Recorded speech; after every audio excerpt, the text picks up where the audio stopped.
Hello my YouTube family, मैं हूं सरिता और आज हम करेंगे असेसमेंट फॉर लर्निंग सब्जेक्ट के अंदर हमारा नेक्स्ट टॉपिक जो है ब्लूम टैक्सोनॉमी। इसमें हम ओल्ड टैक्सोनॉमी और जो रिवाइज टैक्सोनॉमी है दोनों को डिटेल में डिस्कस करेंगे। तो प्लीज आप हमारे चैनल को सब्सक्राइब कीजिए इजी एंड डीप वे, और अगर आपके पास नोटिफिकेशन नहीं आती और पीडीएफ के लिए आप हमारे channel Telegram channel easy and deep way को ज्वाइन कीजिए और साथ साथ आप फेसबुक के थ्रू भी हमारे से जुड़ सकते हैं। तो पहले देखते हैं कि हम इस वीडियो में क्या क्या पढ़ेंगे। पहले हम देखेंगे कि भाई क्वेश्चंस एग्जाम में कैसे पूछे जाते हैं अगर ये बीएड में पूछा जाता है तो, और ये एचटेट, केवीएस और डीएसएसबी किसी भी सब्जेक्ट में, सीटेट में बिल्कुल डायरेक्ट क्वेश्चंस आते हैं। अगर आपने पूरी वीडियो एंड तक अच्छे से समझ ली तो आपका कोई भी क्वेश्चन गलत नहीं होगा। फिर हम देखेंगे कि भाई ब्लूम है, जो ब्लूम कौन था, कैसे इस टेक्सोनोमी को लेके आया, जो ओरिजिनल टेक्सोनोमी थी और जो रिवाइज टेक्सोनोमी थी उसमें क्या क्या चेंजेस थे, और ये कहाँ से कहाँ तक इसका लेवल होता है, इसके जो नाउन है, वर्ब है, उसमें क्या क्या यूज करते हैं वो भी हम देखेंगे इसमें, और जो नई टेक्सोनोमी जो 2001 में आई थी उसको कैसे हम समझेंगे वो सारी चीजें देखेंगे हम। साथ साथ जो पुरानी टेक्सोनोमी थी उसके अंदर अलग अलग वर्ब्स को यूज किया जाता है जो कि एग्जाम्स में डायरेक्टली पूछी जाती है, और जो न्यू टेक्सोनोमी में क्या क्या चेंजेस हुए हैं वो पढ़ेंगे हम। फिर जो ब्लूम टेक्सोनोमी का फाइनल कंपैरिजन करेंगे, और बाद में हम अगर एग्जाम में आ जाता है ये 16 मार्क्स के लिए तो बिल्कुल अगर आप डिट्टो ऐसे ही इसको लिखोगे तो आपके 16 मार्क्स पक्के आएंगे। तो मैंने बिल्कुल डिटेल में इसको 1 बाय 1 हिंदी के थ्रू इसको बताया है। तो ये हिंदी इंग्लिश बाइलिंगुअल लैंग्वेज में आपको करवाया जाएगा। लास्ट में मैंने इसकी समरी भी डाली है जिससे आपको फाइनली ये पूरा का पूरा एक कंक्लूजन के तरीके से यहाँ से डायरेक्ट पॉइंट्स के थ्रू आप इसको एग्जाम में लर्न कर सकते हैं। ठीक है, तो शुरू करते हैं हम कि इसके एग्जाम में क्वेश्चन कैसे पूछे जाते हैं। तो सबसे पहला क्वेश्चन है इसमें, what do you understand by taxonomy of instructional objective? अनुदेशात्मक उद्देश्य के वर्गीकरण द्वारा आप क्या समझते हैं? और name the categories outlined in taxonomy of instructional objectives in cognitive domain, affective domain, psychomotor domain. देखो, जो ब्लूम टैक्सोनॉमी है उसमें अलग अलग डोमेन को डिस्कस किया गया है। कई बार वो डायरेक्ट पूछ लेगा कि डिटेल में सिर्फ टैक्सोनॉमी को एक्सप्लेन कीजिए, और कई बार ये जो इसके डोमेन है जो मोस्ट इंपॉर्टेंट होता है इसमें कॉग्निटिव डोमेन, यानी कि संज्ञानात्मक जो होता है इसमें ये बहुत ज्यादा इंपॉर्टेंट होता है। तो ये डायरेक्टली कुछ भी पूछ सकता है, 4 मार्क्स में अलग अलग भी पूछ सकता है, 16 मार्क्स में सबको भी पूछ सकता है। ठीक है, तो देखते हैं सबसे पहले कि जो ब्लूम टैक्सोनॉमी किसने दी थी? ब्लूम। तो ब्लूम कौन थे? Benjamin S Bloom. ये 1913 से 1980, कभी कई बार एमसीक्यू में भी अगर आपसे पूछ ले कि भाई जो ब्लूम टैक्सोनॉमी वो किसने दी थी, ये आप डाल सकते हो, बेंजामिन एस ब्लूम ने दी थी, और जो कि 1930 से 1999 तक थी। फिर इस टैक्सोनॉमी में इवोल्यूशन किया गया, चेंजेस किया गया, यानी कि जो ओरिजिनल टैक्सोनॉमी है और दोबारा से वो रिवाइज्ड होगी। जो दोनों है बिल्कुल सेम, ये भी जो लो ऑर्डर थिंकिंग है उससे लेके और हायर ऑर्डर थिंकिंग के ऊपर ही बेस होती है, बस इसने कुछ नेम को चेंज किया। जैसे नॉलेज की जगह पे उसने क्या यूज कर लिया? रिमेम्बरिंग यूज किया है। कॉम्प्रिहेंशन की जगह इसने अंडरस्टैंडिंग यूज किया है। बाकी एप्लीकेशन की जगह अप्लाइंग, एनालिसिस की जगह एनालाइजिंग बिल्कुल सेम है। सिंथेसाइजिंग इन्होंने इसको रिवर्स कर दिया, इवैल्यूएशन को पहले कर दिया और सिंथेसिस और इन हर एक टर्म को हम बिल्कुल डिटेल में पढ़ेंगे कि भाई क्या होता है, क्या इसके ऑब्जेक्टिव्स होते हैं एजुकेशन के अंदर, और कैसे इनको हम डील करते हैं। ठीक है, फिर है कि जो इसने क्या दिया था? कॉग्निटिव डोमेन दिया था। तो कॉग्निटिव डोमेन अलग से पूछ सकता है एग्जाम में, तो वो क्या होते हैं उसमें? लोअर ऑर्डर थिंकिंग, यानी कि हम क्या करते हैं, टॉप जो बॉटम होता है, बॉटम से लेके कहां तक जाते हैं? टॉप तक जाते हैं। इसमें सबसे पहले होता है जैसे नॉलेज, ज्ञान, कॉम्प्रिहेंशन, प्रयोग, एप्लीकेशन, एनालिसिस, संश्लेषण, विश्लेषण, इवैल्यूएशन। तो ये सारी चीजों को हम डील करेंगे 1 बाय 1 एंड में। ठीक है, इसका एग्जांपल्स के थ्रू भी मैं आपको बताऊंगी कि भाई कैसे इनको हम यूज कर सकते हैं अपनी रियल लाइफ के अंदर भी। ठीक है। और मेनली जो इसका है वो एजुकेशन से रिलेट करके बताया गया है कि भाई एजुकेशन को जो बच्चा समझता है किस तरीके से वो समझता है, अप्लाई करता है, उसका संश्लेषण यानी कि सिंथेसिस, विश्लेषण, सारी चीजें वो करता है, वो बताया गया है। ठीक है। तो इसने मैंने पहले ही बताया कि 1956 में आई थी पहले और फिर उसको रिवाइज कर दिया गया 2001 में। उसमें कुछ खास चेंजेस नहीं आए, बस उसने नाम को चेंज किया है, भाई नॉलेज को रिमेंबर, और ये जो मैंने बताया था उसके, और नाउन्स और वर्ब्स भी वो कॉमन ही रखे हैं। ठीक है। तो कौन से हैं इसमें, देखो जो रिमेंबर होता है यानी कि हम रिकॉग्नाइज करते हैं चीजों को, अंडरस्टैंड की भाई वो जो भी हमने चीजें रिकॉग्नाइज करी उसको समझेंगे, अप्लाई करेंगे उन चीजों को, फिर अपने आइडियाज और कंसेप्ट्स के थ्रू, रूल्स के थ्रू एनालाइज करेंगे उसको, अलग अलग इंफॉर्मेशन को ब्रेक डाउन करके कंपोनेंट्स और पार्ट्स में इवेल्युएट, फाइनली उसको क्या देखेंगे, जजमेंट देंगे उसका कि भाई ये कितनी करेक्ट है, और क्रिएट करेंगे यानी कि कंबाइन करेंगे उससे सारा का सारा एक आइडिया, यानी कि फाइनली हम एक क्या कंक्लूजन निकाल लेंगे।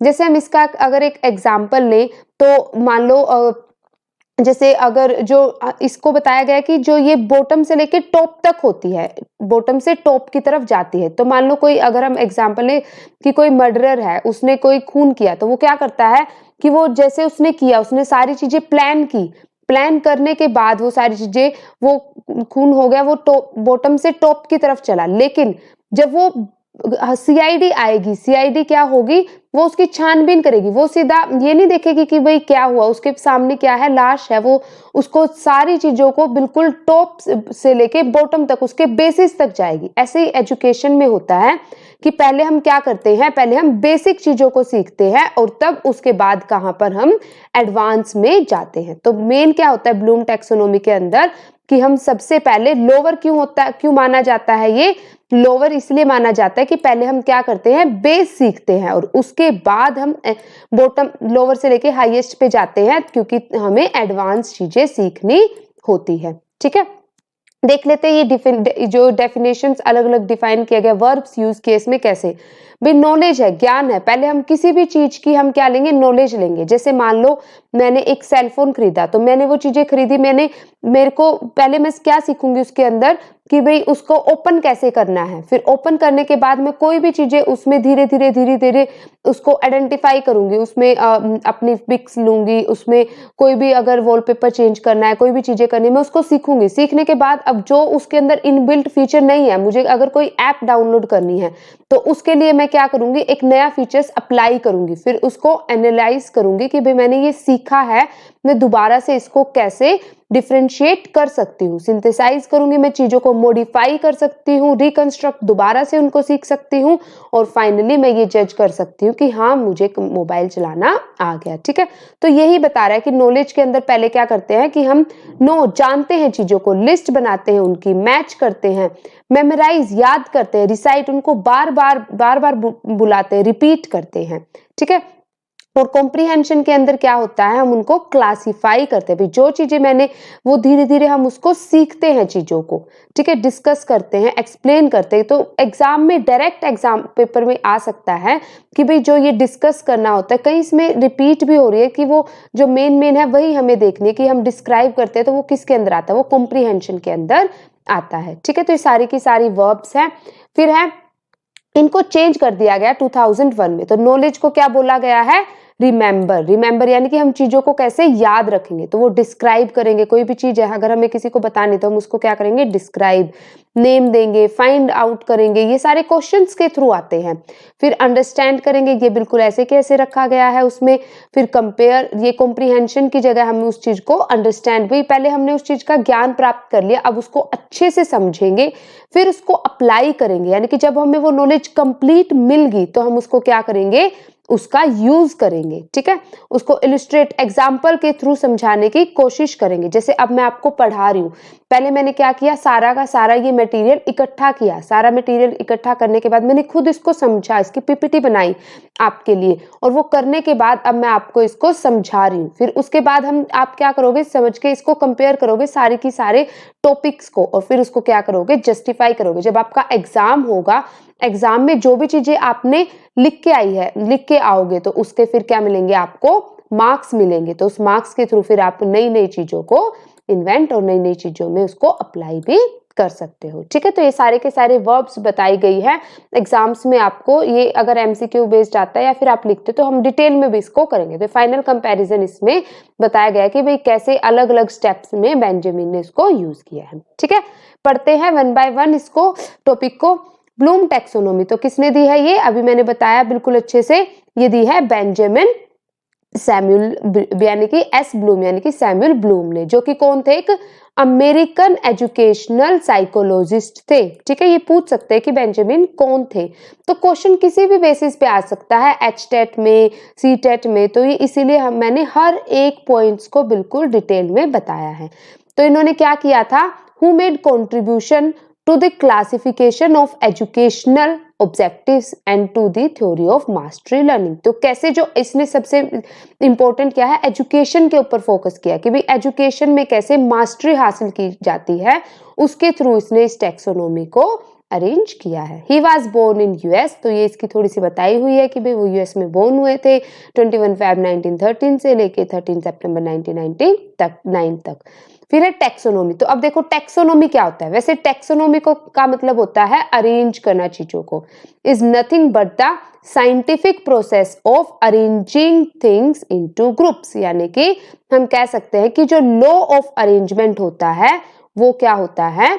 टैक्सोनॉमी होता है। भी कैसे हम चीजों को अरेंज करते हैं, जैसे इसमें अलग अलग चीजों को कॉग्निटिव लेवल पे, अफेक्टिव लेवल पे, साइकोमोटर डोमेन के थ्रू अलग अलग ऑब्जेक्टिव को क्या किया गया है? अरेंज किया गया है।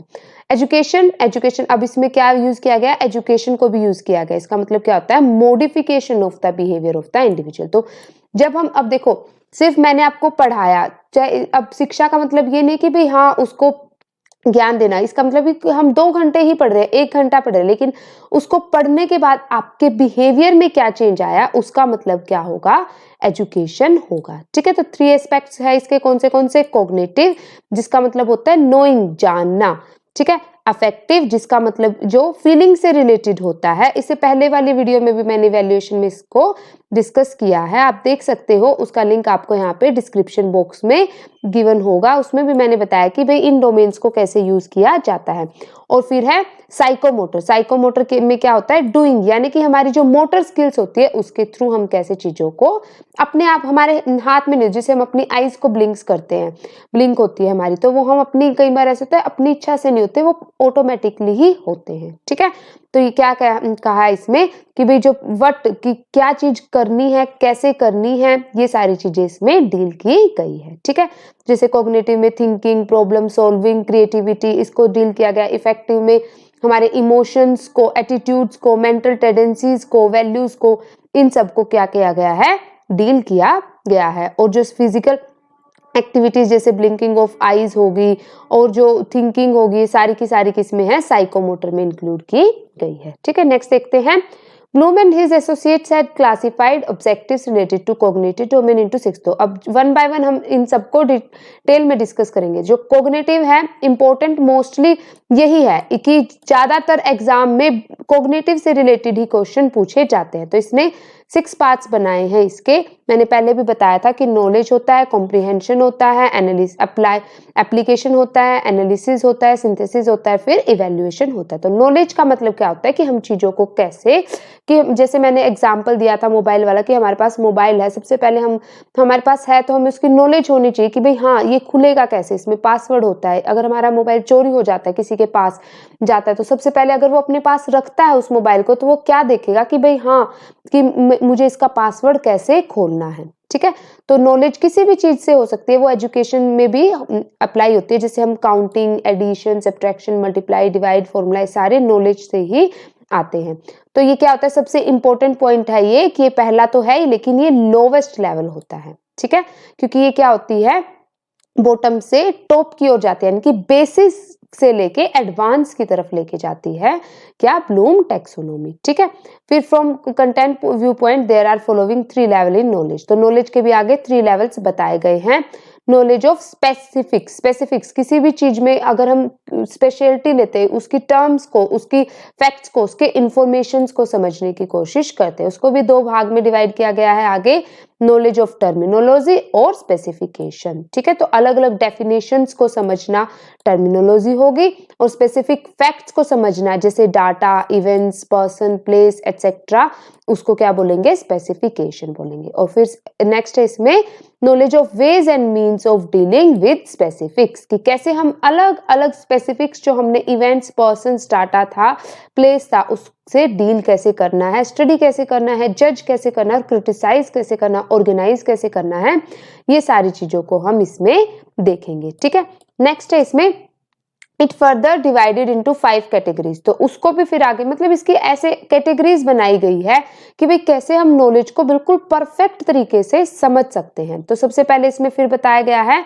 नॉलेज ऑफ कन्वेंशंस, कन्वेंशन जैसे अवधारणाएं होती है, जैसे it consist of knowledge of characteristics, way of treating and presenting ideas and phenomena, कि भाई कैसे हम अपने आइडियाज को, जैसे जो चाहे वो साइकोलॉजिस्ट हो या कोई भी हो, वो अपने आइडियाज को, फिनोमिना को कैसे प्रेजेंट करता है, इसको बोलेंगे knowledge of convention. Trends and sequences, इसमें देखेंगे कि भाई कैसे जो हम डायरेक्शंस देते हैं, मूवमेंट्स को यूज करते हैं टाइम के अकॉर्डिंग, उससे डील करेगा। नॉलेज ऑफ क्राइटेरिया, क्राइटेरिया में वो देखेगा कि भाई जो हमारे फैक्ट्स हैं, जो हमारे प्रिंसिपल्स हैं और जो हमारे ओपिनियंस हैं, उनको कैसे जज किया जाता है। मेथोडोलॉजी में हम अलग अलग टेक्निक को, मेथड्स को, इंक्वायरी को, प्रोसीजर्स को, इनको क्या करेंगे, अलग अलग तरीके से डील करेंगे। क्लासिफिकेशन यानी कि हम क्या करते हैं, अलग अलग चीज को कैटेगराइज करते हैं। कैटेगराइज का मतलब होता है डिवाइड करना चीजों को, कि भाई हम कैसे उनको अलग अलग तरीके से डील करते हैं। भाई उसके अलग अलग सेट्स बना लेते हैं, जैसे हमारा सिलेबस होता है, अब वो अलग अलग यूनिट्स में होता है। फिर उसके अगर मान लो अगर हम कोई भी चीज है, उसके हम सब्जेक्ट्स है, उसके नोट्स बना लेते हैं, तो उसको अलग अलग तरीके से कैसे अरेंज करते हैं, वो इसमें इंक्लूड होगा। और फिर है इसमें knowledge of universal and abstraction, यानी कि जब हम एजुकेशन प्राप्त करते हैं तो उसमें ऐसा नहीं कि हम एक ही चीज को स्टडी करते हैं, नहीं, हम उसमें ऑल ओवर डेवलपमेंट करते हैं। हम English, Hindi, math, science, SST को तो पढ़ते ही पढ़ते हैं, उसके साथ हम जनरलाइजेशन को भी देखते हैं कि भाई हम हर एक एक्टिविटी में, चाहे आर्ट हो, चाहे म्यूजिक हो, चाहे गेम्स हो, कोई स्पोर्ट्स हो, लॉ हो, प्रिंसिपल, सब में कैसे उसको डील करेंगे, एजुकेशन में कैसे अपने आप को अच्छा बनाएंगे। ठीक है, तो ये क्या कहता है कि these are considered the highest level of instructional and complexity. ठीक है, फिर है कॉम्प्रीहेंशन। अब क्या है, जो चीज उसने, अब देखो नॉलेज ली, उसने ज्ञान प्राप्त किया, अब जो इंफॉर्मेशन या नॉलेज उसने ली, उसी के बिहाफ पे वो चीजों को अंडरस्टैंड करता है। तो देखो मैंने बिल्कुल हिंदी में समझाया है कि भाई जो पहले हमने सीखा, जो भी चीज हमने सीखी, चाहे वो टर्मिनोलॉजी के थ्रू है, चाहे वो यूनिवर्सलाइजेशन के थ्रू है, उनको अब वो क्या करेगा, अंडरस्टैंड करेगा। अंडरस्टैंड इस तरीके से करेगा कि कल को अगर वो किसी और को समझाने पड़ जाए, किसी को दिखाना पड़ जाए, तो वो इजीली उसको समझा सके। लेकिन सिर्फ इंफॉर्मेशन लेना नहीं उसका मतलब है, उसको अच्छे से अंडरस्टैंड भी करना है। तो ये भी लोवेस्ट लेवल में होगा। इसको भी फर्दर अगर देखो, इसने बोला कि अगर नॉलेज ही नहीं होगी ना, तो कॉम्प्रीहेंशन भी नहीं होगा। यानी कि अगर हमारा बेस अगर हम नहीं पढ़ेंगे, अगर हम ABCD नहीं पढ़ेंगे, तो हम वर्ड्स नहीं बिल्कुल भी बना सकते। ठीक है, तो इसके लिए हमें चीजों को ट्रांसलेट करना आना चाहिए, इंटरप्रेट करना आना चाहिए कि भाई चीजों को कैसे हम क्या एक्सप्लेन करेंगे, डिस्क्रिमिनेट करेंगे, उनमें डिफ्रेंशिएट करेंगे, क्लासीफाई करेंगे, रीअरेंज करेंगे, उनको वेरीफाई करेंगे। ठीक है, जैसे, और फिर है एग्जाम्पल भी दिया है उसने कि ability to interpret various types of social data, बिल्कुल, कि जो हमें सोसाइटी से डाटा मिलता है उसको कैसे हम समझा सकते हैं, वो एबिलिटी होना वो कॉम्प्रीहेंशन के अंदर आता है। फिर है एक्स्ट्रापोलेशन, इसमें क्या होता है, एक्सप्लेन करेंगे फैक्ट्स को और कंक्लूजन को, यानी कि कोई भी चीज हमने सीखी उसको तब तक सीखना है जब तक हम उसका बिल्कुल फाइनल कंक्लूजन ना निकाल सके। ठीक है, फिर आएगा एप्लीकेशन। इसमें क्या कह रहा है कि अब वो सीखी हुई चीजों को रियल लाइफ में अप्लाई करता है, यानी कि उसने चीजें सीख ली, उसने नॉलेज ली, चीजें उसके पास इंफॉर्मेशन आई, उसको सीखा, अब वो क्या करता है, अपनी रियल लाइफ में अप्लाई करने की कोशिश करता है। अब जैसे मान लो उसने काउंटिंग सीखी, तो काउंटिंग सीखने के बाद जैसे उसने 1 2 या कुछ भी सीखा, उसको रियल लाइफ में कैसे अप्लाई करेगा, अगर वो टाइम देख रहा है तो टाइम, उसको काउंटिंग आएगी तभी तो वो टाइम देख पाएगा। ठीक है, तो वो ऐसी चीजों को अपनी रियल लाइफ में अप्लाई करेगा। तो इसमें भी अलग अलग पॉइंट्स दिए हुए भाई, generalisation of facts, law, principles and theories, diagnosis of pupil weakness, भाई अपनी डायग्नोस क्या होता है, ढूंढना, अपनी कमजोरियों को ढूंढेगा वो। application of contents and law by pupils, application objective developed by predictive ability of learners, it is based upon both the earlier category। ठीक है, तो earlier category यानी कि नॉलेज और कॉम्प्रीहेंशन के ऊपर ये बेस होता है, यानी कि एक दूसरे के ऊपर, जैसे इसमें बताया था ना, नो नॉलेज नो कॉम्प्रीहेंशन, ऐसे ही अगर नॉलेज कॉम्प्रीहेंशन नहीं होगा तो एप्लीकेशन भी नहीं होगा। ठीक है, फिर देखते हैं नेक्स्ट इसमें एनालिसिस। अब एनालिसिस में वो क्या करेगा, अब जो उसने अप्लाई की चीजें उनका क्या करेगा, वो संश्लेषण करेगा, यानी कि वो समझाने की कोशिश करेगा।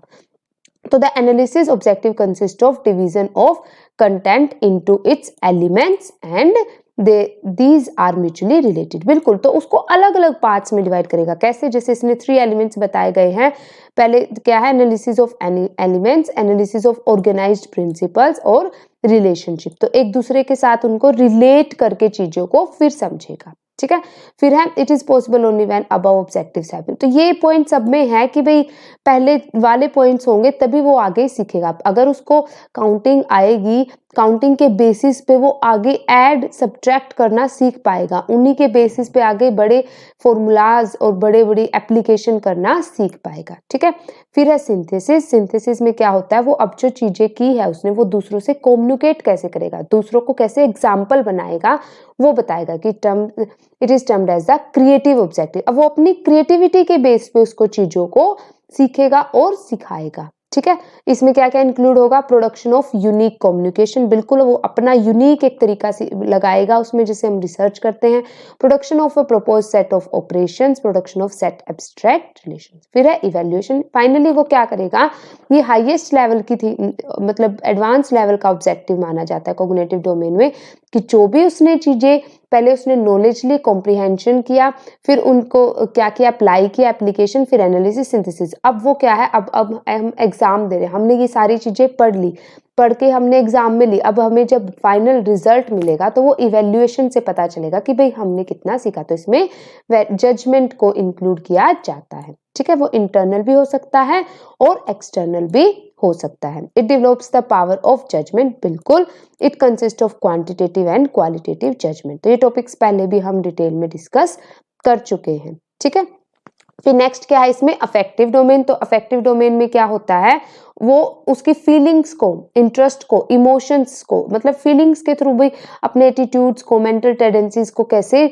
जाहिर करता है दूसरों को, वो इसमें इंक्लूड होता है। तो इसमें क्या क्या कौन से ऑब्जेक्टिव्स इंक्लूड हैं, रिसीविंग, ये भी जैसे हम अपना अवेयरनेस के थ्रू, अपनी विलिंगनेस, अपनी इच्छा के थ्रू हम अपनी कैसे कंट्रोल करते हैं अपने इमोशंस पे, वो सारी चीजें बताता है। रिस्पोंडिंग, भाई हम उनको रिस्पोंड कैसे करते हैं अलग अलग सिचुएशन के अकॉर्डिंग। तो इसमें learner obedience, willingness, satisfaction, pleasure, ये सारी चीजें इंक्लूड होगी जो हमारे इमोशन से रिलेट होती है, फीलिंग से रिलेट होती है। आंसरिंग करना, डिस्कशन करना, राइटिंग करना, रिएक्शन करना, ये हमारे ऊपर ही डिपेंड होता है। फिर है वैल्यूइंग, इसमें क्या है, जो हम code of conduct, moral values, वो सारी चीजें इंक्लूड करते हैं। ठीक है, फिर है ऑर्गेनाइजेशन, भी चीजों को ऑर्गेनाइज करना, मेंटेन करके चलना। ठीक है, इसमें भी क्या होगा, हम अपने जो हमारी जो डोमिनेंट वैल्यू है, जो हमारी बेस्ट है, मतलब अपनी वीकनेस को कैसे स्ट्रेंथ में कन्वर्ट करना है, वो चीजें हम इसमें सीखते हैं। ठीक है, लास्ट है इसमें कैरेक्टराइजेशन ऑफ वैल्यू। तो अब जो हमने सीखी, जो वैल्यूज ली, उनको कैसे हम जनरलाइज्ड वे में यूज करते हैं, वो चीजें इसमें अप्लाई की जाएंगी। ठीक है, फिर है साइकोमोटर और कॉग्निटिव ऑब्जेक्टिव डोमेन। तो ये चेंज हो गया था, पहले साइकोमोटर था, फिर इसको कॉग्निटिव था, जिसको क्या बोलते हैं हम, भावनात्मक। ठीक है, कॉग्निटिव को बोलते हैं संज्ञानात्मक, सॉरी इसको बोलते हैं गतात्मक। ठीक है, भावनात्मक था अफेक्टिव डोमेन। तो गतात्मक यानी कि हमारी गतिविधियों से रिलेटेड। ठीक है, तो जैसे इसमें क्या बताया गया है, रिफ्लेक्स मूवमेंट, जो हमारी मूवमेंट होती है, जैसे यहाँ पे बताया गया ना, क्लोजिंग ऑफ आईलिड, ये हमारे कंट्रोल में नहीं होती। स्ट्रेचिंग ऑफ द आर्म्स, ये सारी चीजें है, ये गतिविधि से रिलेटेड होती है। ऑटोनोमस नर्वस सिस्टम जो अपने आप ही, जैसे हमारी हार्ट बीट चलती है, ये हमारी मर्जी से नहीं चलती, वो ऑटोमेटिकली ही चलती है। They are very essential for the development of psycho, बिल्कुल एसेंशियल है, हमारी जो एक्टिविटीज है, जो हमारे सर्वाइवल है, उसके लिए बहुत ज्यादा जरूरी होती है ये सारी की सारी एक्टिविटीज। ठीक है, फिर इसमें बेसिक फंडामेंटल मूवमेंट कौन सी होती है? बेसिक फंडामेंटल मूवमेंट, जैसे when a child does movement in the form of kneeling, यानी कि वो सबसे पहले क्या करता है? घुटनों के बल चलना सीखता है, फिर क्रीपिंग करता है, वो धीरे धीरे रेंगता भी है, फिर वो क्या करता है उसके बाद? वॉकिंग, फिर चलता है, वो मतलब थोड़ा थोड़ा चलना सीखता है, मूविंग हैंड्स, अपने हाथों को हिलाता है, नेक, मतलब ये तो जो बताया गया भाई, जो इन्फेंट होता है, जो बोर्न बेबी होता है, अगर उसको कोई ना भी सिखाए तो वो ये चीजें अपने आप ही सीख जाता है। After that, these movements are made as a result of obeying certain kinds of orders. ठीक है, तो वो फिर धीरे धीरे वो अपने हिसाब से, कोई उसको ऑर्डर देता है, कोई अपने हिसाब से वो सीखना शुरू हो जाता है। फिजिकल एबिलिटीज इसमें क्या क्या होते हैं? जैसे tolerance to bears, stopping, running, ये सारी की सारी फिजिकल एक्टिविटीज में आएंगी। स्किल्ड मूवमेंट, इसमें क्या क्या होगा? जैसे हम किसी, हमारी डांसिंग में, कोई डांसिंग में अच्छा होता है, कोई स्केटिंग में अच्छा होता है, कोई टाइपिंग में होता है, यानी कि वो अपना माहिर, अपना कौशल किसमें, कोई टेलरिंग, यानी कि जैसे सिलाई में अच्छा होता है, कोई स्विमिंग में अच्छा होता है, ये सारी की सारी स्किल्ड मूवमेंट के अंदर काउंट होगी। और परसेप्चुअल एबिलिटीज, ये क्या होती है? अपनी धारणाओं को कैसे जाहिर होती है उनको बताता है। ठीक है, तो लास्ट में मैंने समराइज इसको किया है कि अगर आप डायरेक्ट इसको यहाँ से करोगे तो आप अपने वर्ड्स में, आपको ये सारे पॉइंट्स अगर समझ आए हैं तो एग्जाम में आप उसको इजीली बना सकते हैं। तो वही कॉग्निटिव डोमेन होता है, अफेक्टिव डोमेन होता है हमारा, और क्या होता है? साइकोमोटर डोमेन होता है, यानी कि संज्ञानात्मक और भावात्मक और गति से रिलेटेड होता है, क्रियाओं से रिलेटेड होता है, वो है साइकोमोटर। तो इसमें नॉलेज होता है, कॉम्प्रिहेंशन होता है, फिर एप्लीकेशन, चीजों को अप्लाई करते हैं, एनालिसिस करते हैं, संश्लेषण विश्लेषण करते हैं, और बाद में इवैल्यूएशन करते हैं। और अफेक्टिव डोमेन में हम पहले हम चीजों को रिसीव करेंगे, समझेंगे कि भाई हाँ, हम जैसे हम कोई भी वॉइस है, ये चीजों को अब मैंने आपको पढ़ाया, आपने पहले क्या किया? रिसीव किया, उसके बाद आपने क्या किया? रिस्पोंड किया आपने, कि आपको समझ आया या नहीं, फिर उसको वैल्यू किया, भाई कितना समझ में आया, फाइनली उसको ऑर्गेनाइज करोगे एग्जाम से पहले कि भाई हाँ, कैसे हमने उसको रिवाइज करना है, फिर कैरेक्टराइजेशन ऑफ वैल्यूज, तो वो जनरलाइज वे में जब आपका एग्जाम आएगा उसको अप्लाई कर सकते हो। तो ये साइकोमोटर डोमेन के अंदर, ये बाद में डेव ने जो चेंजेस आ गए थे इसमें, उनको बताया गया कि भाई ये इमिटेशंस, जिसमें फिर मैनिपुलेशन होता है, प्रिसीजन होता है, आर्टिकुलेशन होता है और नेचुरलाइजेशन होता है। ठीक है, तो आई होप ये सारे के सारे टॉपिक आपको समझ आए होंगे। तो अगर आपको ये सारे टॉपिक समझ आए हैं तो प्लीज हमारे चैनल को इजी एंड डीप वे को सब्सक्राइब कीजिए, और हमारे टेलीग्राम चैनल को ज्वाइन कीजिए, इजी एंड डीप वे, जिसमें आपको टाइमली अपडेट्स मिलते रहेंगे, पीडीएफ भी प्रोवाइड किए जाएंगे, और फेसबुक पे को भी आप हमारे चैनल को ज्वाइन कर सकते हैं। ठीक है, और अगर कोई भी डाउट्स है तो आप हमें कमेंट्स भी कर सकते हैं। Thank you.